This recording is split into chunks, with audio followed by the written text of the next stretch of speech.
What's up, hoopheads? Welcome back to Roundball Rants, the fan-driven show where the takes fly faster than a John Morant fast break. I'm your host, Vincent Cooper, and today we've got to talk about what's happening to our league, because the NBA is changing right before our eyes. We've got the brand new Emirates NBA Cup.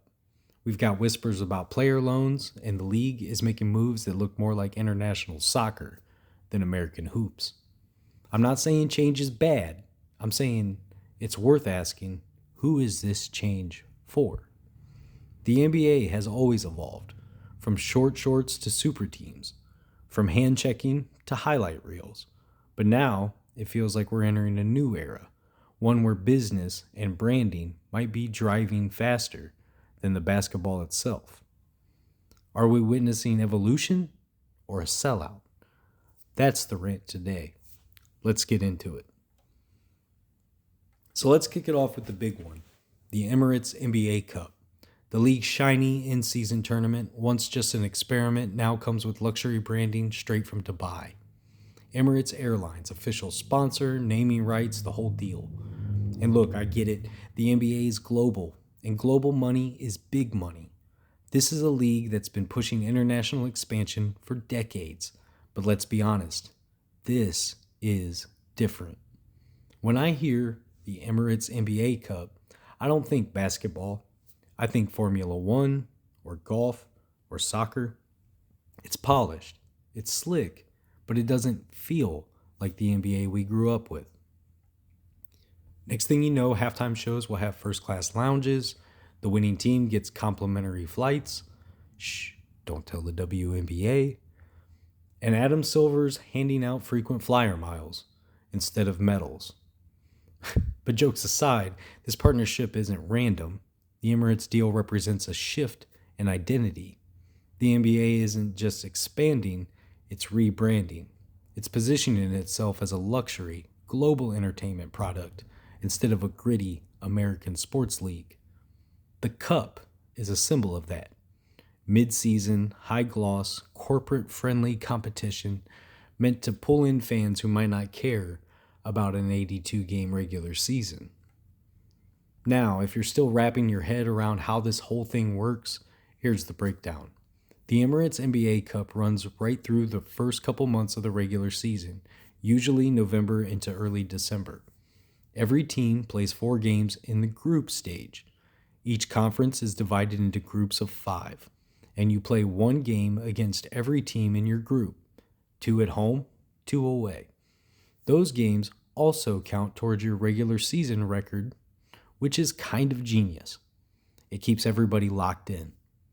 After the group play wraps up, the teams with the best record in each group move on, plus 2 wild cards, 1 from the East, 1 from the West.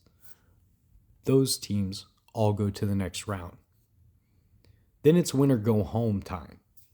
Single elimination.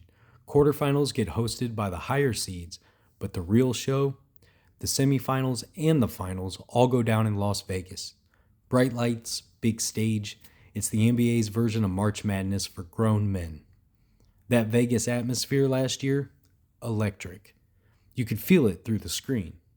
The crowd was alive. The players were dialed in, and for once, you could tell everyone wanted it. The bragging rights, the money, the trophy, the whole deal. It gave us a taste of playoff energy in the middle of winter. So from that perspective, yeah, the Emirates NBA Cup has worked. It's injected some juice into the calendar, guys care, fans care, and there's something to play for before Christmas besides just a better seed. But here's my hesitation. And this is where the debate really starts. Does it add to the season, or does it just start to feel like a marketing move disguised as competition? I mean, when you put Emirates in the title, it doesn't feel like an NBA celebration. It feels like a sponsorship showcase. And I'm not against the tournament. I love the competitive spark. I love teams that usually coast in November, suddenly fighting like it's a Game 7. But if the league's going to make this permanent fixture, and clearly they plan to, they have to protect its basketball identity. The moment it turns into a cash grab, fans will check out. Still, I give credit where it's due. It's fun. It's unpredictable. It's a new reason to talk hoops in November. And that's what keeps the culture alive. And let's be real, the Emirates Cup isn't the only sign of globalization. You've got preseason games in Abu Dhabi, regular season matchups in Paris, partnerships in China, Africa, and the Philippines. The NBA is not just visiting the world anymore, it's setting up shop there. It's a business move, no question. Basketball's global popularity is booming. Jerseys sell in 200 countries. Highlights go viral before the final buzzer even sounds, and players are more accessible than ever. But here's my question. What happens when the league's identity gets too global to feel local? Because when I turn on an NBA game, I want to feel that connection to the cities, that Boston grit, that New York pride, that LA flash, the heart of Chicago. That's the soul of basketball. You can't market that away. You can't stream that on League Pass. It's something you feel in the fan base, the chants, the rivalries, the trash talk. Now don't twist it. I love international hoops. I love that a kid in France can dream about the NBA. I love that Luka and Jokic and Giannis and Wemby, they've all changed the game. They've enriched it. But when the business of basketball starts chasing global dollars over local loyalty, the game starts to lose its flavor. I mean, think about it. The NBA isn't just growing the game, it's shifting it. Every court now is a commercial for the global brand of basketball. It's exciting, but also, it's kind of distant. The further it goes, the less it feels like that neighborhood gym we all fell in love with as kids. And I want to hear your thoughts on that. Hit the hotline, 216-452-8813. Do you love the NBA's global direction, or does it feel like they're trying too hard to impress the rest of the world? All right, let's talk about the rumor that's been bouncing around the league office. Player loans. Yeah, you heard me. Teams being allowed to loan players to other teams for short periods, just like in European soccer. So imagine this, the Lakers loaning a young guard to Charlotte for more minutes, or the Celtics sending a bench vet to Miami for a playoff push. It sounds wild, but apparently this idea is gaining some real traction. Now, I get the logic. On paper, it's about flexibility, development, spreading talent around, but man, in practice, that's chaos. It destroys continuity, chemistry, and everything we love about team building. The NBA is not FIFA. This is not a league where dynasties, this is a league where dynasties are built, not borrowed. The idea that a guy could wear one jersey in November and another in March just for the playoffs, that's ridiculous. Fans invest in teams, not rental players. And think about it, the ripple effect. What does that do to trades, the free agency, the G League? You turn the entire system upside down. Teams could hoard young players just to loan them out for profit. That's not development. That's basketball capitalism at its finest. It also makes the small market problem worse. Those teams finally land a star, and now they might have to share him. Come on, man. That's a money move, not a basketball move. If that one gets your blood boiling like it does mine, I want to hear your voice. Call 216-452-8813 and leave your take. Should player loans ever touch the NBA, or should we keep this league pure? Let's talk about what's already happening, the international takeover. Because right now, the top of the NBA food chain is dominated by non-American players. And I'm not mad at that. Talent is talent. But it's a shift. We're watching the league evolve from the swagger of the Jordan, Kobe, and LeBron era into something more tactical, more fundamental. It's a new kind of dominance. Less isolation, more IQ. Less flash, more precision. And that's fascinating, but also it's changing the league's culture. The sound, the swagger, the trash talk, it's different now. It's quieter, more businesslike. You can feel it when you watch the games. The energy is shifting. I'm all for evolution, but I hope the NBA doesn't lose that American flair that made it global in the first place. Because that flavor, that confidence, that edge, that's what made kids in Europe, Asia, Africa, that's what made them fall in love with it. The league has got to find balance between style and substance.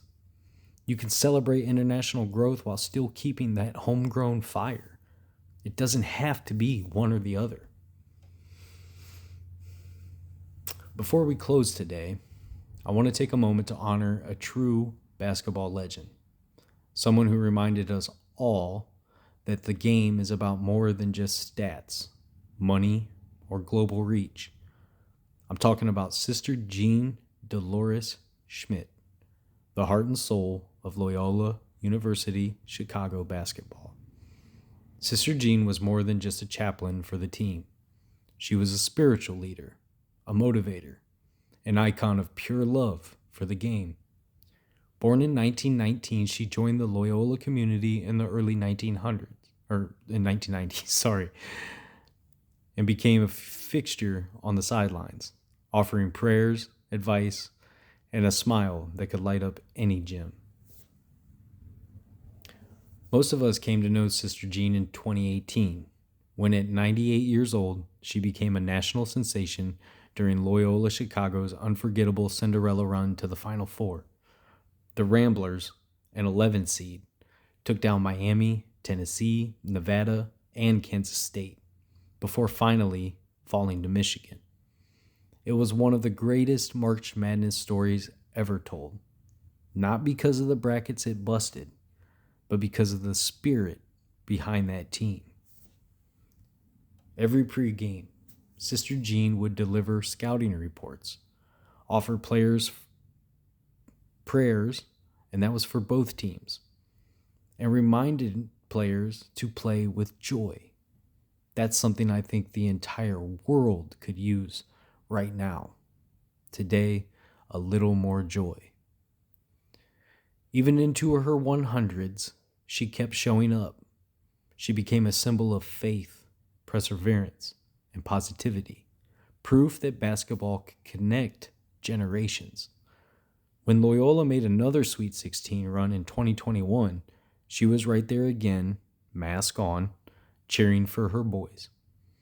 In a time when sports often feel corporate and globalized, Sister Jean reminded us of the soul of the game, the human side, the belief, the community, the love, the same heartbeat that built basketball from the blacktop to the big time.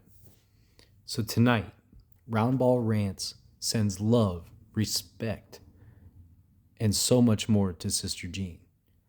Thank you for showing us all that faith and basketball can share the same court. The NBA is changing faster than ever.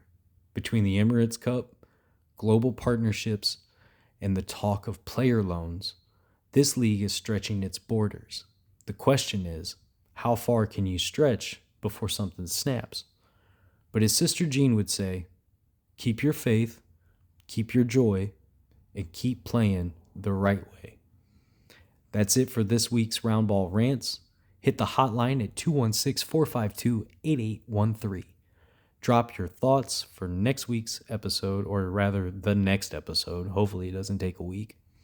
And until then, keep your takes hot, your arguments respectful, and your jumpers consistent. I'm Vincent Cooper, and this was Roundball Rants. It's not just basketball. It's therapy with a bounce.